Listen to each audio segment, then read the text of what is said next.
Propose de lancer cette nouvelle session collective. Je vois qu'il y a une question qui peut être intéressante dans le chat. On me demande si c'est une présentation avec des slides ou une discussion entre pairs comme pour l'Agora. Et effectivement, c'est la première option. C'est bien un webinaire qui, on va dire, plus descendant que les discussions qui ont eu de l'Agora pour que vous puissiez collecter toutes les informations dont vous avez besoin sur la thématique du jour, qui est le répertoire national des bases de données de santé et le catalogue de national de métadonnées, qui sont des sujets essentiels dans le déploiement de l'espace européen de données de santé. Donc, je vais présenter les intervenants du jour.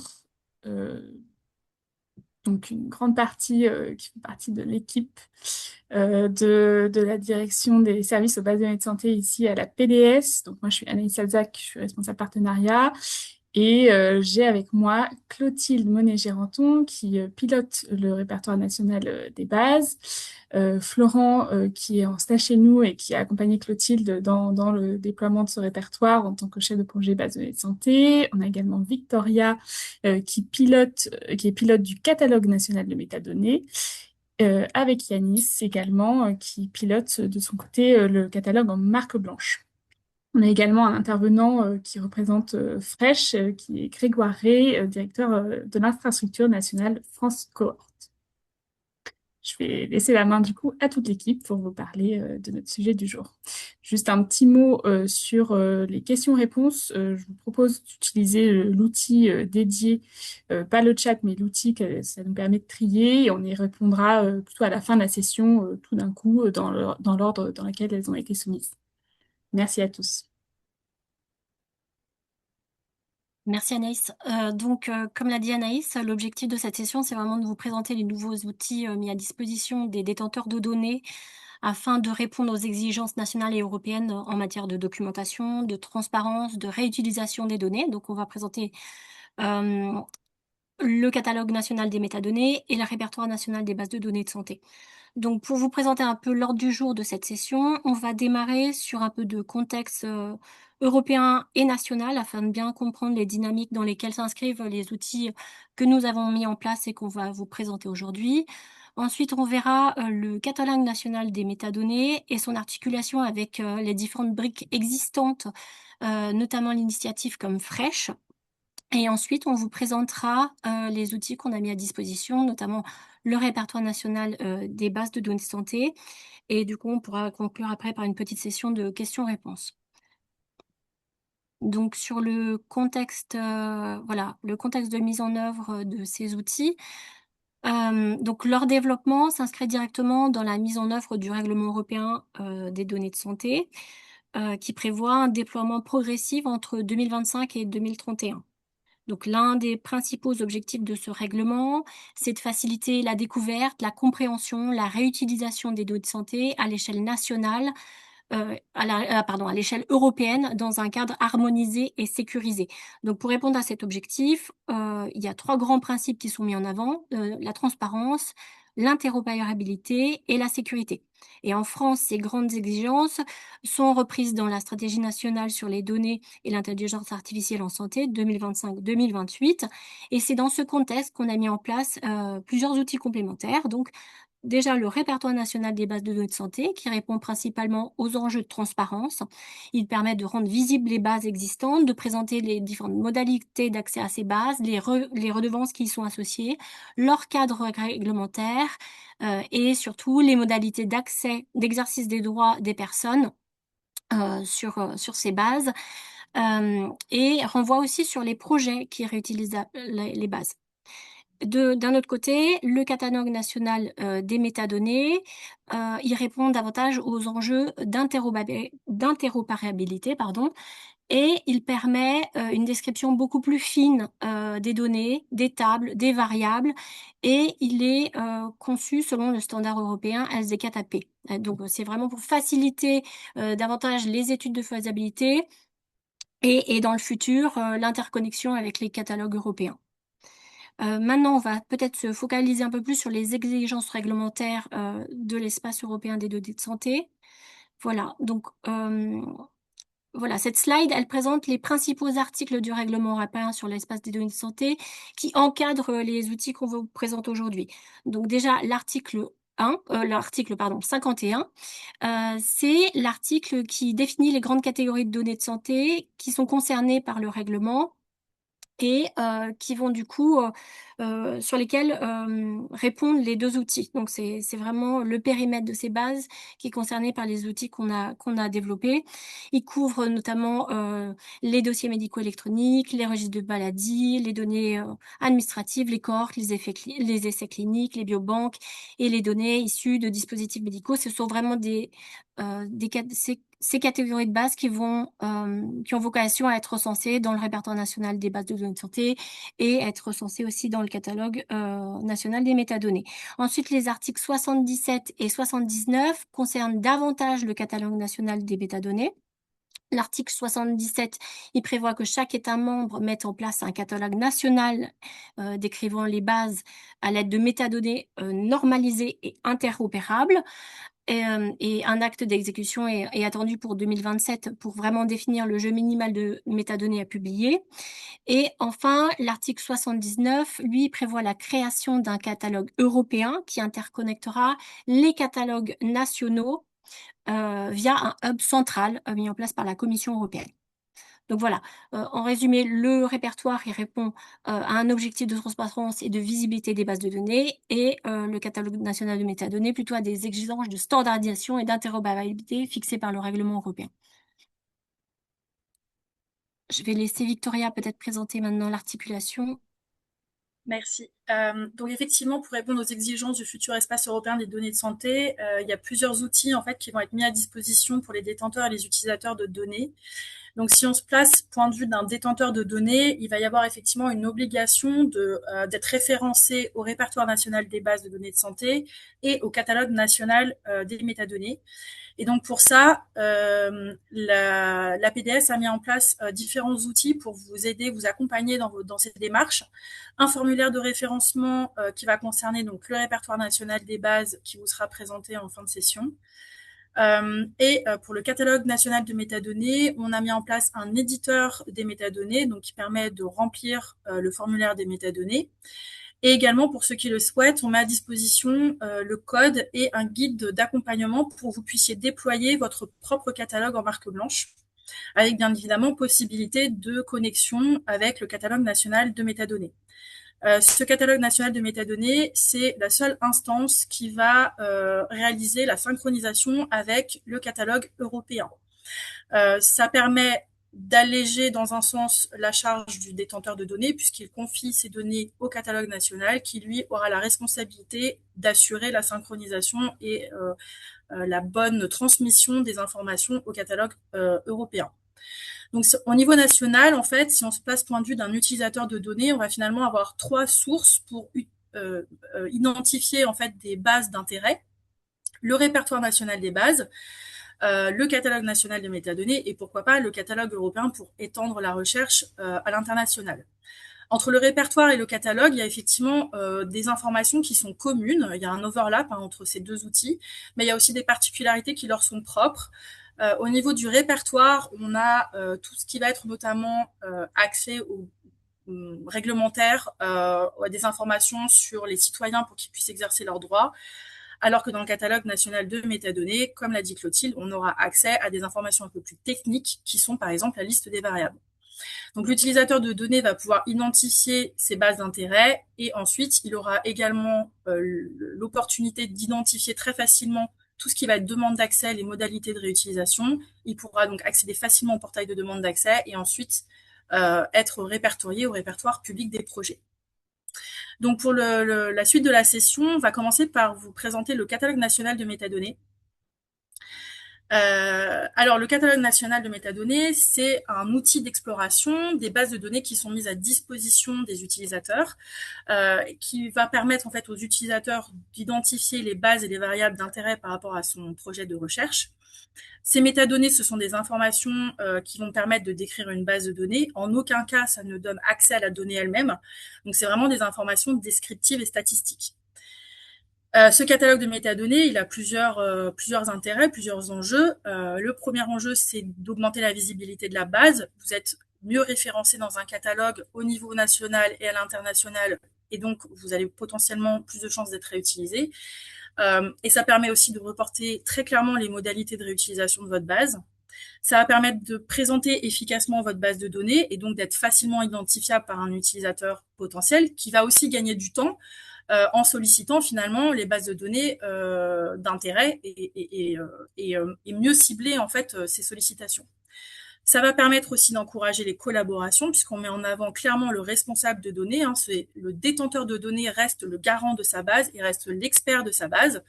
Donc, il va être sollicité pour son expertise et pourquoi pas, ça va encourager des collaborations scientifiques et l'innovation.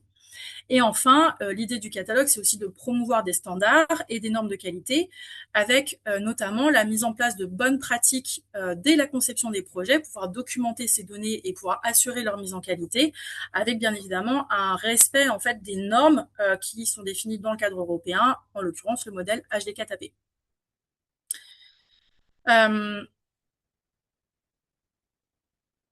Donc, l'utilité du catalogue national de métadonnées, c'est tout d'abord un moteur de recherche. Donc, par mots-clés et avec l'aide de filtres, vous allez présélectionner un certain nombre de bases qui vont répondre à vos critères. Vous allez pouvoir y trouver donc, des informations sur votre base, les règles d'accès aux données et aussi protocole scientifique, protocole de collecte.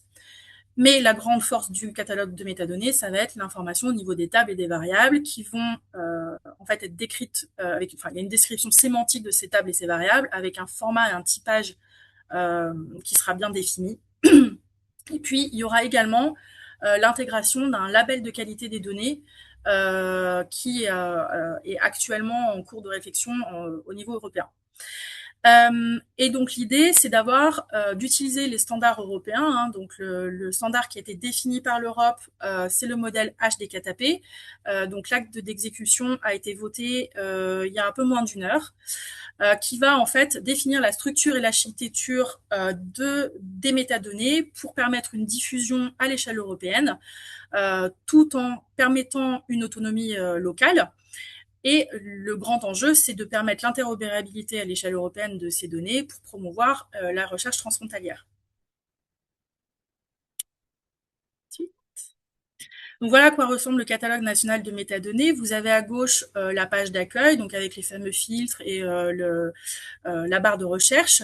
Et vous avez donc à la suite les bases avec un petit résumé de ces bases de données. Donc, et quand vous cliquez dessus, vous avez accès à l'ensemble des métadonnées, donc la vue d'ensemble, les caractéristiques des bases, les modalités de réutilisation, les contacts et bien évidemment les tables et les variables. La suite. Alors aujourd'hui, on est sur un processus en 4 étapes pour renseigner les métadonnées de sa base. La première étape, c'est bien évidemment de renseigner les métadonnées. Donc pour ça, le détenteur de données va pouvoir utiliser un éditeur qu'on a mis en ligne, un éditeur pour remplir en fait ces métadonnées. Vous aurez une petite démo de cet éditeur dans quelques slides. Dans un deuxième temps, le détenteur de données va pouvoir réaliser une auto-évaluation de son formulaire directement dans l'éditeur en ligne. Donc, en fait, l'idée, c'est de voir si la saisie en fait de vos métadonnées répond aux exigences européennes. Et dans le cas où c'est validé, vous pourrez télécharger le formulaire et nous l'envoyer à l'adresse qui est indiquée ici. Nous, à réception, on procède à une validation également de ces métadonnées et ensuite, on inscrit le formulaire dans le catalogue national et dans un deuxième temps, on fait la synchronisation avec le catalogue de métadonnées européen. Donc, à date, les choses sont faites de manière séparée. La connexion avec la synchronisation avec le catalogue européen, elle est en cours de finalisation. Vous aurez une petite démonstration à la fin aussi de cette partie. Voilà, donc pour vous montrer un petit peu l'état d'avancement. De toute manière, dans les deux cas, que ce soit pour le catalogue national ou pour le catalogue européen, les métadonnées qui sont transmises sont expressément validées par le détenteur de données. Prochaine slide.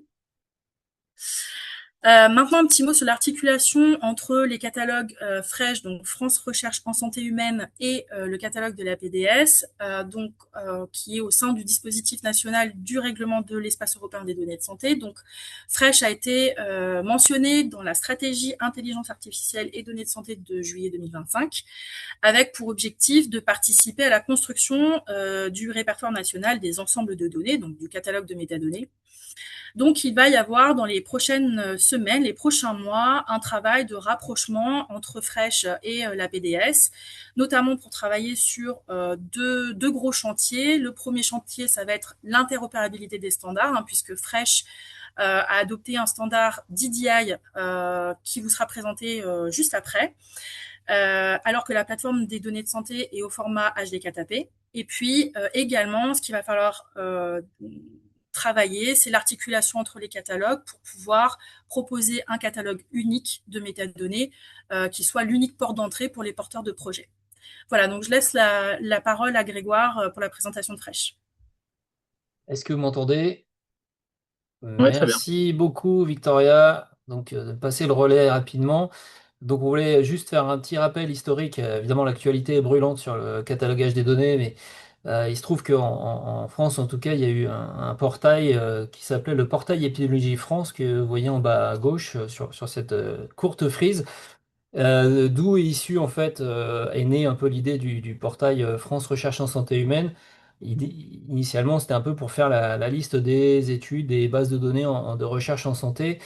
Un projet qui a été financé en 2023 après, disons, la crise Covid, où on avait pu constater une certaine difficulté à trouver les bases de données qui pouvaient répondre à des questions scientifiques.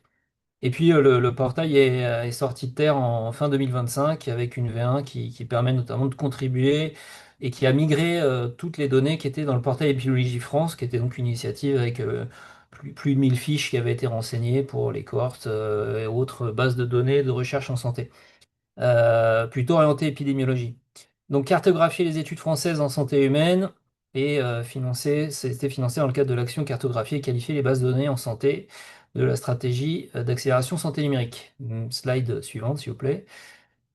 Je crois pas que j'ai la main. Si? Non? Voilà. Donc l'idée, c'est de suivre les principes FAIR à travers ce portail Fresh, de cataloguer les données individuelles produites dans le cadre d'un protocole de recherche ou de statistique. Donc faciliter la capacité à trouver et à identifier les bases d'intérêt, avoir un accès au point de contact avec mention des conditions d'accès, être interopérable avec les autres initiatives, en l'occurrence aussi nationales et internationales ou européennes, et puis faire parfois des collectes automatiques à partir de certains jeux de données, notamment pour cataloguer les données des essais cliniques et pour éviter les doubles saisies. Donc utilisation aussi de vocabulaire contrôlé multilingue et pour la partie réutilisable, veiller à avoir le maximum d'informations utiles au partage de données dans un contexte de recherche au niveau de la production et de la réutilisation. Voilà, suivant. Donc, bah voilà, le portail il a été construit pour intégrer les métadonnées fournies par la communauté de recherche, capacité d'alimenter. Donc là, on fournit du support pour documenter les données produites par la communauté de recherche. On moissonne certaines sources existantes, j'ai dit, notamment concernant les essais cliniques. On adopte des vocabulaires contrôlés et des standards propres à la recherche pour à la fin avoir une interface de consultation qu'on va sans doute mutualiser ensuite avec les portails, le portail qui est évoqué aujourd'hui. Et aujourd'hui, il y a un outil de gestion de demande de données et de mise en relation qui est en cours de mise en place. Et enfin, bah voilà, avoir des métadonnées interprétables par les machines avec des API via des FAIR data points. On peut continuer. Slide suivante, voilà. Comment on a construit bah, ce catalogue? Donc déjà en s'inspirant beaucoup de ce qui avait été fait dans le portail Épidémiologie France.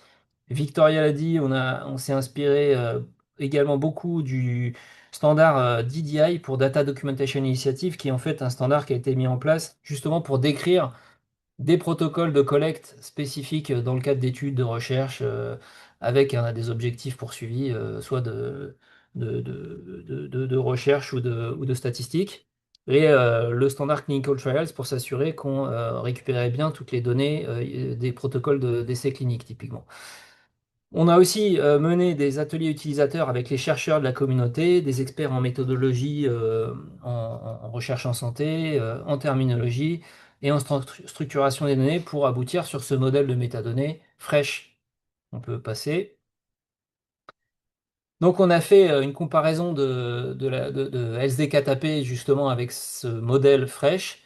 Alors là on ne le voit pas sur la diapo, mais la quasi-totalité des items obligatoires dans SDK-TAP est couverte par Fresh. En revanche, c'est vrai que sur le modèle qui est spécifique à Fresh, il y a enfin, LZK-TAP ne permet pas de renseigner l'ensemble du contexte institutionnel. Une grosse partie de la description générale, une petite partie de la méthodologie de l'étude et des éléments sur la collecte des données. Par contre, une très forte complétude. LZK-TAP renseigne très bien les accès aux données qui sont d'ores et déjà dans le modèle Fresh. On peut passer. Plus en détail, en ce qui concerne le contexte institutionnel, donc LZK-TAP, c'était un des points de difficulté, c'est qu'on n'a pas typiquement le contexte institutionnel de recherche, l'unité de recherche, les responsables scientifiques, les membres de l'équipe de recherche qui permettent de prendre contact avec l'équipe ou de nouer des collaborations. En ce qui concerne les méthodologies d'études, donc la description en détail du design pour connaître les modalités de collecte, de recrutement et de suivi des participants, mieux comprendre la nature des données, mieux évaluer l'adéquation des données à son propre usage ou pour envisager une réutilisation des données. Et puis des histoires d'identifiants pérennes non ambigus pour assurer l'interopérabilité. Voilà, on peut passer. Et donc, ce que Victoria a évoqué, c'est que nous allons travailler ensemble, du coup, probablement à uniformiser nos approches et avoir un modèle de description enrichi pour les besoins de la communauté de recherche, s'appuyant sur l'expertise ou l'expérience qu'on a pu acquérir sur ces sujets vis-à-vis de la communauté de recherche et du coup de faire en sorte que le catalogue national des métadonnées soit aussi optimal que possible pour répondre à ces objectifs divers de recherche et aussi de documentation de l'ensemble des bases de données, de recherche en santé notamment. Voilà, merci. Et on y travaille actuellement ensemble et on est ravis de le faire. Merci Grégoire. Ouais, du coup, donc là, on va vous montrer maintenant les outils qu'on a mis à disposition pour vous aider dans la démarche du catalogue de métadonnées. Donc, une petite démonstration de l'éditeur, de l'utilisation de l'éditeur. Donc, vas-y, tu peux y aller. Une petite vidéo. Donc, vous arrivez sur l'éditeur, vous avez différents onglets, donc base de données, modalités, tables et variables.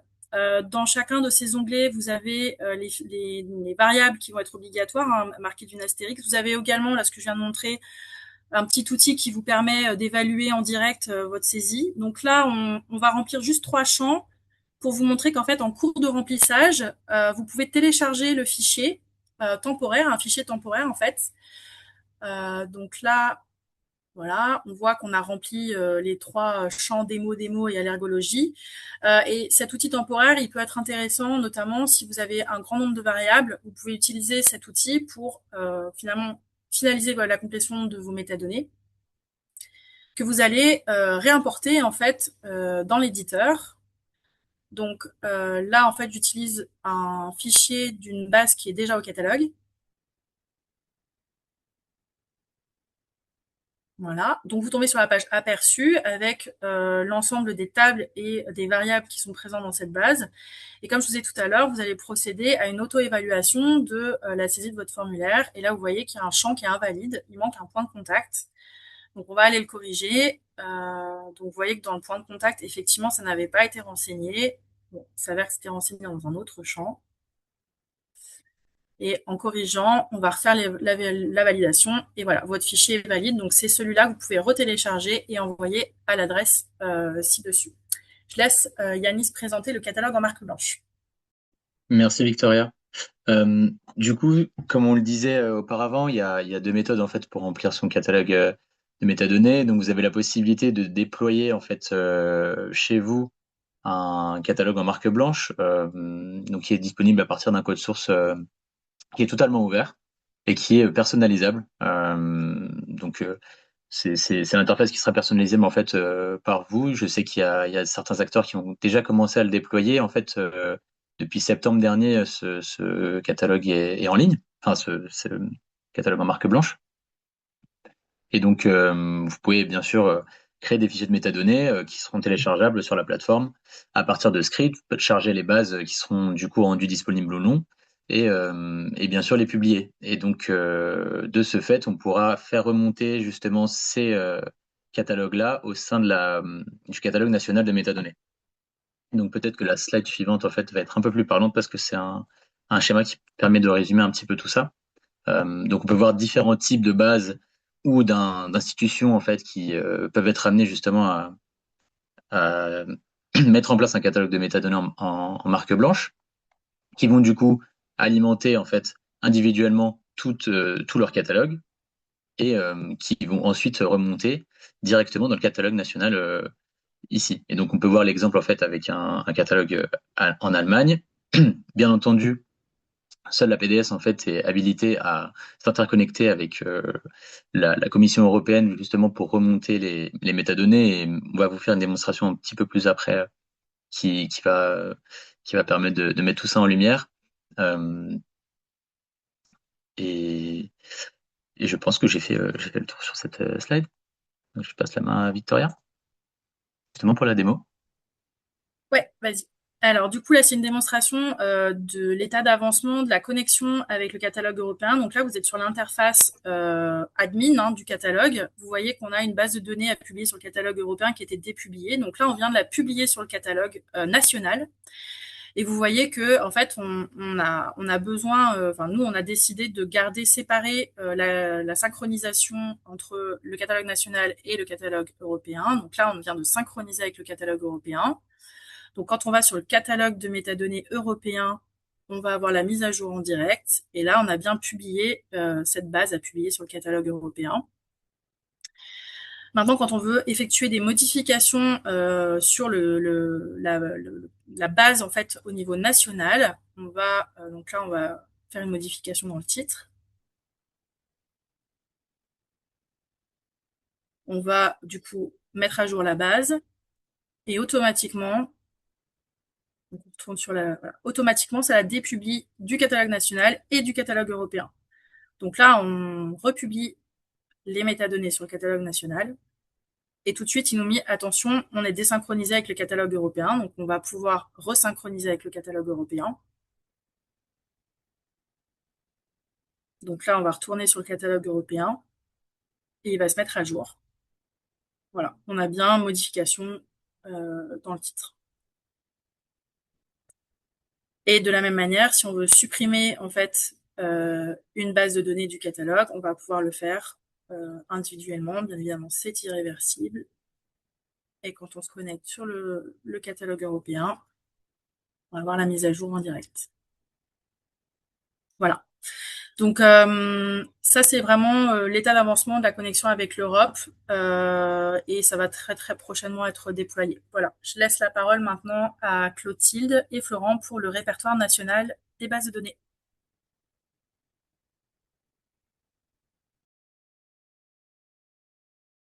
Tu n'as pas ton son, Clotilde.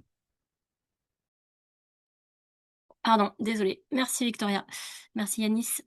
Donc maintenant sur le répertoire national des bases de données de santé. Donc ce répertoire, c'est avant tout un outil national de transparence, une vitrine nationale des bases de données de santé en France. Donc il recense les principales bases de données de santé autorisées par la CNIL ou mises en œuvre conformément au référentiel de la CNIL. Et ces bases, du coup, c'est celles qui entrent dans le périmètre de l'article 51 du règlement européen qu'on a présenté en début de présentation. Donc son objectif est double, c'est à la fois donc de renforcer la transparence et l'information des citoyens sur les bases.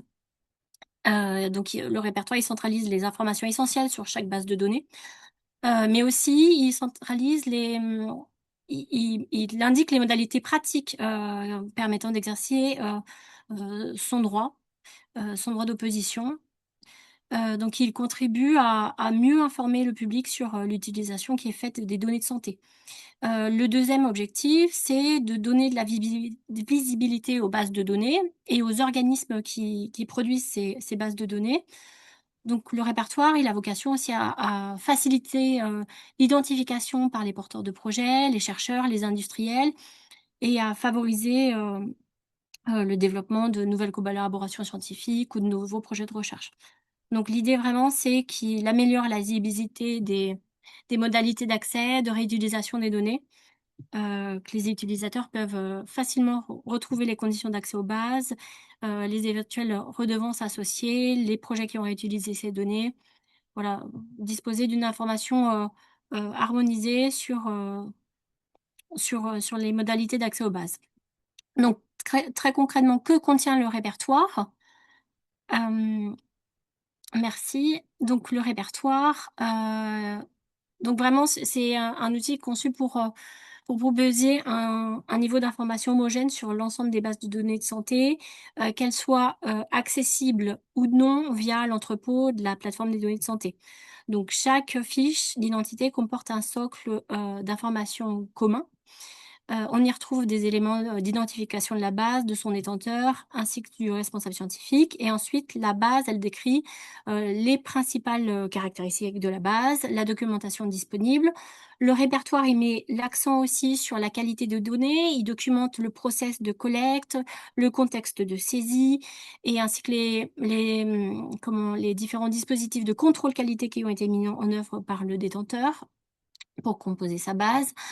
Voilà, l'idée, c'est vraiment de permettre aux futurs utilisateurs d'apprécier la fiabilité et la qualité scientifique de la base avant d'envisager sa réutilisation.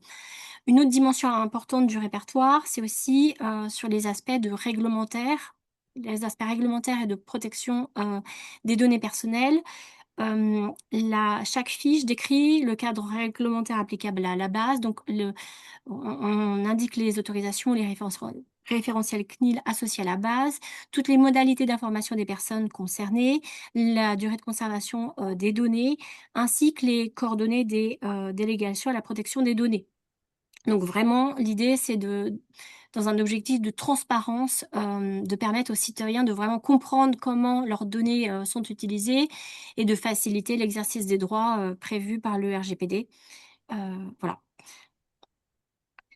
Pardon, excuse-moi, j'ai pas fini. Pour les bases hébergées au sein de l'entrepôt de la plateforme des données de santé, il y a certaines informations qui sont complétées par deux volets supplémentaires. Donc le premier, c'est sur la valorisation scientifique. Donc la rubrique de valorisation scientifique, elle présente un peu les grands principes de valorisation scientifique qui doivent être respectés par les porteurs de projets qui réutilisent la base de données, donc en termes de situation, en termes de règles de remerciement. Et la seconde rubrique supplémentaire, ça porte sur la valorisation économique.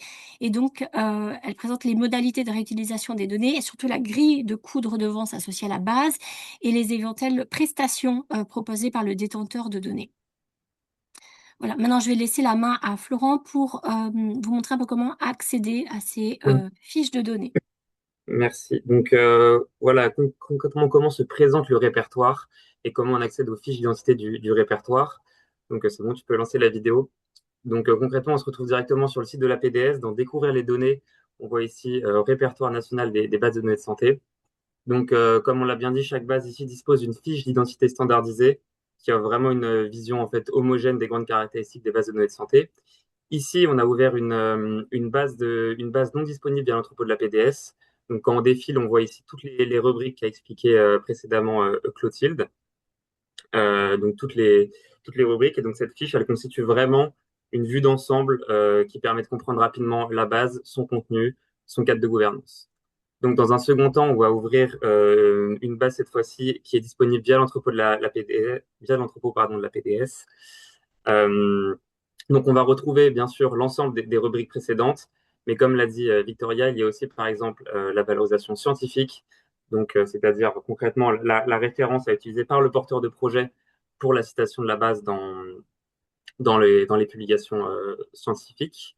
Il y a aussi la valorisation économique, donc tout ce qui est accès à grille de redevance et prestations éventuelles du détenteur de données. On peut s'arrêter ici aussi sur le catalogue de métadonnées.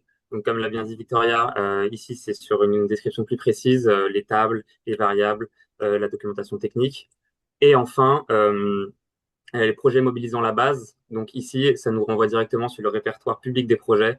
Donc, consulter en fait les projets ayant déjà mobilisé cette base. Ça permet à la fois de renforcer la transparence sur les réutilisations des données et identifier des projets similaires pour favoriser les collaborations. Voilà, on peut passer. Comment se référencer maintenant au répertoire national? Donc, la PDS a mis en place un formulaire directement sur démarche numérique. Ça permet à la fois d'expliciter les champs et à la fois de limiter les allers-retours entre les détenteurs de données et nous, la PDS. Il y a aussi un guide d'accompagnement qui est disponible sur le site de la PDS et qui est à votre disposition pour vous aider à compléter ce formulaire-là. Une fois pardon, ce formulaire est complété, la PDS va vérifier cette complétion et demander des informations supplémentaires si nécessaire ou si besoin. Et, euh, et enfin, dans un troisième temps, lorsque tout est bon, la fiche sera publiée sur la page du répertoire que vous venez de voir. Voilà.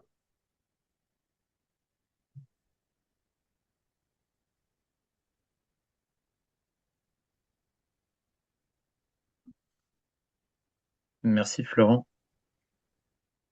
Je pense qu'on peut maintenant passer à la session de questions-réponses. Peut-être les prendre une par une.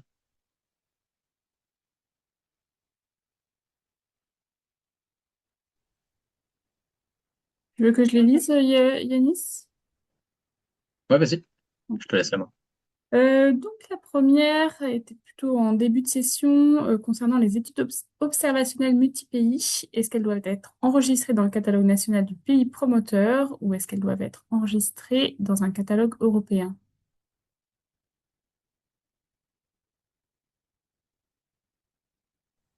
C'est une très bonne question. Alors, j'ai pas la réponse exacte, très honnêtement. Peut-être que Émilie aura d'autres compléments de réponse. L'obligation, elle est d'être référencée au catalogue européen. Ceci dit, la connexion pour le catalogue européen passe par le catalogue national. Donc, a priori, il va falloir être référencé au catalogue national. Oh, oui, Victoria, merci. Je vais compléter. En effet, en fait, en termes de règlement européen, celui qui est censé, enfin, qui est responsable de la complétion des métadonnées, c'est le responsable de traitement de la base de données. Du coup, quand on va avoir le cas soit de base multi-pays, soit de base aussi multicentrique au niveau national, tout simplement. Donc, au niveau national, en cas d'études multicentriques, donc c'est le responsable de traitement. Et au niveau européen, du coup, si c'est une étude multi-pays, ça va être le pays promoteur qui va être responsable de la saisie des métadonnées. Merci. La seconde question, c'est sur la partie liste des variables. Est-ce que vous utilisez un vocabulaire standardisé et si oui, lequel?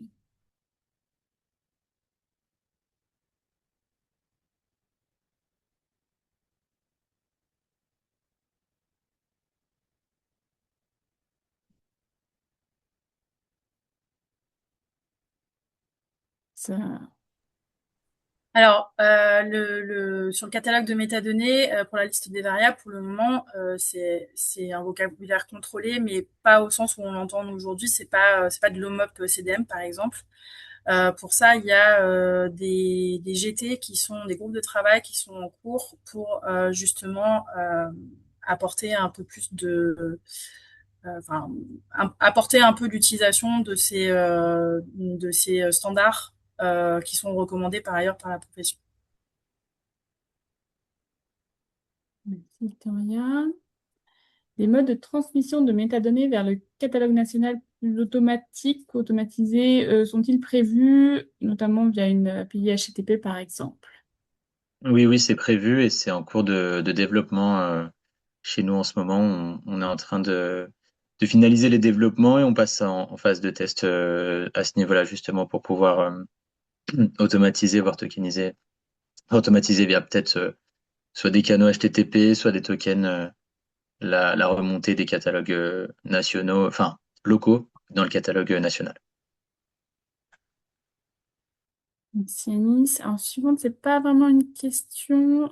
Ça concerne la partie valorisation économique qui n'existe pas pour l'instant. Est-ce que vous voulez réagir ou est-ce qu'il y a besoin de préciser un peu ce point-là? Oui, pardon, excuse-moi.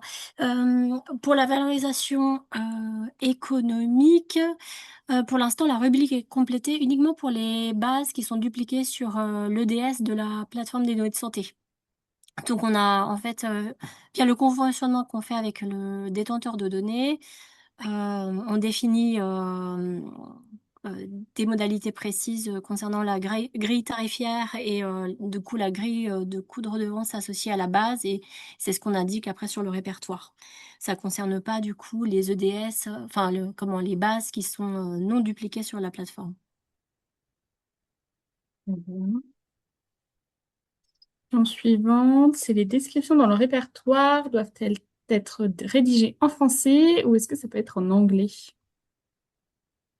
Alors, pour l'instant, on les a en français, mais effectivement, pour certaines rubriques, notamment la rubrique valorisation économique, on a mis en place une traduction anglaise aussi de ces modalités. Le prochain, c'est pas une question. Est-ce que cette démarche concerne les ICRF archivés après études cliniques et relevant des méthodologies de référence et non pas de l'autorisation de la CNIL?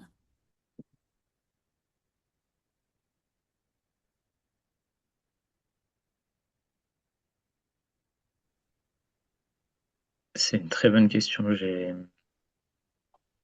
malheureusement pas la réponse sur les ICRF d'études cliniques. Pour moi, je sais pas si Grégoire, tu veux prendre aussi le point, sachant que Alors, bah, la question du recul historique, peut-être qu'Émilie aura plus d'infos que moi, mais elle est en cours d'arbitrage, hein. L'obligation règlement européen n'a pas encore statué, me semble-t-il, sur le recul historique des bases. A priori, comme ça, j'ai envie de dire qu'il y aura une certaine prudence. Ils vont pas demander les choses jusqu'à il y a 50 ans. C'est déjà assez compliqué comme ça. Mais je n'ai pas encore mais Émilie, où tu peux compléter. Ouais, non, mais tout à fait. En fait, aujourd'hui, on a la liste, enfin, c'est l'article 51 qui vous a été présenté là tout au début de la présentation de Clotilde. Globalement, on a les grandes catégories enfin, qui sont concernées par le règlement européen, mais après, on n'a pas forcément l'historique, enfin, savoir en rétrospective jusqu'à quand on retourne. Le principal en fait, l'idée derrière, c'est de mettre à disposition les métadonnées des bases qui aujourd'hui sont réutilisables. Donc, en fait, si c'est des données qui sont trop anciennes et où la base a tout simplement été supprimée, enfin, et en archivage, mais en archivage passif, en fait, si elle n'est pas accessible, il n'y a pas de raison, a priori, d'exposer les métadonnées. Donc, c'est plutôt ce raisonnement-là qui est appliqué. Et en effet, il va y avoir des groupes de travail au niveau national au niveau du CNS pour pouvoir être un peu plus précis par rapport au règlement européen qui reste quand même assez large sur ces notions. La notion de base est un peu floue à l'échelle d'un établissement de santé, d'un entrepôt de données de santé, par rapport à des cohortes. Quelles sont les obligations à ce sujet? je pense que la question suivante aussi fait écho. Enfin, c'est des questions qui se rejoignent. C'est vrai que c'est encore flou aujourd'hui. Normalement, c'est pas que les données qualifiées qui doivent être justement décrites dans des catalogues de métadonnées, même les données qui sortent de sources de données, donc du DPI ou autre, pour parler d'un établissement de santé, devront aussi être renseignées dans les catalogues de métadonnées.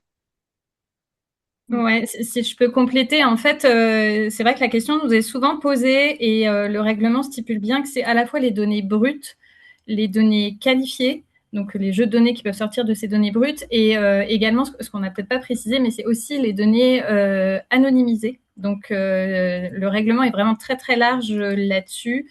Et donc, on a parfaitement conscience que c'est loin d'être évident, notamment pour les EDS hospitaliers, de pouvoir renseigner l'ensemble des variables. Et on y travaille pour pouvoir vous aider à automatiser. Mais voilà, on n'est pas encore prêt là-dessus, donc on ne vous a pas présenté ça aujourd'hui. Mais en tout cas, on en a bien conscience et on va essayer de faire en sorte de vous faciliter la tâche. Merci beaucoup. Et je vois qu'il y a une question dans le chat qui s'est échappée. La notion de base est un peu floue à l'échelle d'un établissement de santé, d'un entrepôt de données de santé. Ah oui, non, pardon. C'était là. C'est la même en fait. Tout va C'est bien. ça. Est-ce qu'il y a d'autres questions? On a encore un petit peu de temps. Je crois qu'il y a la question d'Axel. Oui, c'est Du coup, agréable ça d'être faisait écho compréhensif, ouais. à la Qu'est-ce question qui du est obligatoire ou juste recommandé en Oui, termes... alors peut-être en termes, Axel, si je peux préciser en termes de délai, pour le moment, c'est recommandé. Pour le moment, il n'y a pas d'obligation. L'obligation, elle arrivera en mars 2029, mais on anticipe pour que vous ayez le temps de vous y préparer. Y a-t-il des financements prévus pour assurer la mise en œuvre de ce processus?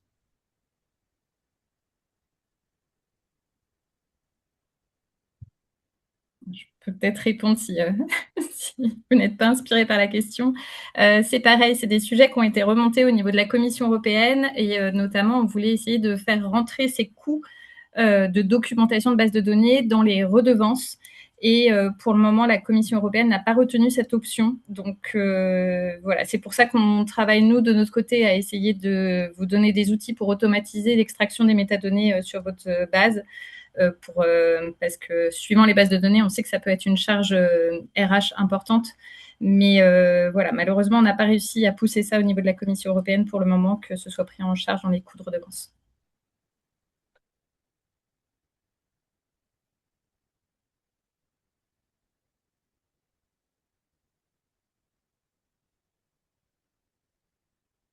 Pas d'autres questions? N'hésitez pas, hein, je peux patienter encore quelques minutes, le temps que vous puissiez les écrire.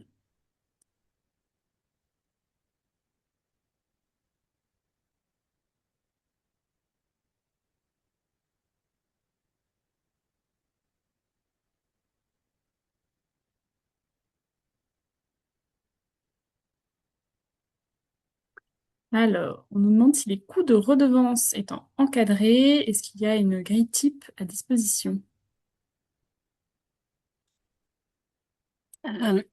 Pardon, oui, tout à fait. On a un template de grille de redevance à disposition, accessible sur la plateforme des données de santé, il me semble, dans le kit documentaire pour l'inscription d'une base à l'entrepôt de la PDS. Et ensuite, je crois que vous avez nos coordonnées, donc n'hésitez pas si jamais vous ne trouvez pas cette grille à nous contacter, on vous la transmettra directement par mail.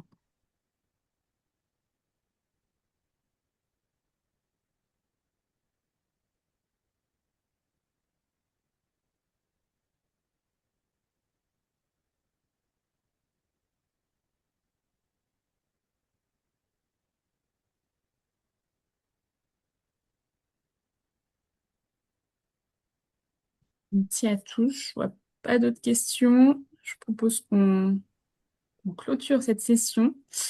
Donc, elle a été enregistrée. Le replay sera mis à disposition sur la page YouTube, hein. N'hésitez pas à le partager à vos collaborateurs qui n'ont pas pu y assister. Il y a également un petit questionnaire qui s'affiche et que vous recevez par mail à la fin de la session si vous souhaitez donner quelques feedbacks et également nous suggérer d'autres sujets qui vous intéressent et qu'on pourrait aborder lors de prochaines sessions. Donc voilà. Merci à tous pour votre attention et on se donne rendez-vous à la rentrée pour de nouvelles sessions. On vous tient au courant.